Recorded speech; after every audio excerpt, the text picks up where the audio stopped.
ہم کا دوسرا جزء ہے میم۔ میم سے بنتا ہے مبالغہ، یعنی آپ اپنے حواس کا استعمال کرتے ہوئے جو بھی تصور یا تصویر بنائیں یا ذہن میں لائیں، اس میں زیادہ سے زیادہ مبالغہ آرائی سے کام لیں۔ کہنا چاہیے کہ احمقانہ حد تک بلکہ بے وقوفانہ حد تک مبالغہ آرائی سے کام لیں۔ یہاں کسی منطق یا دلیل کی ضرورت نہیں،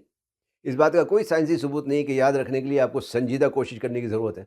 بلکہ سنجیدگی کے بجائے زیادہ سے زیادہ اسے مضحکہ خیز یا مزاحیہ بنانے کی کوشش کریں۔ مثلاً ہاتھی کا تصور اگر کر رہے ہیں تو اسے 10 گنا یا 100 گنا بڑا کر دیں، یا بہت چھوٹا چونٹی کے برابر کر دیں، یا اسے رنگ برنگے لال پیلے نیلے کپڑے پہنا دیں، یا اسے چڈی میں گھومتا ہوا دیکھیں۔ اسی طرح سے کسی بھی تصویر یا تصور کو یاد رکھنے کے لیے آپ جتنا زیادہ مبالغہ آرائی سے کام لیں گے، اتنی ہی آسانی سے آپ اسے یاد رکھ سکیں گے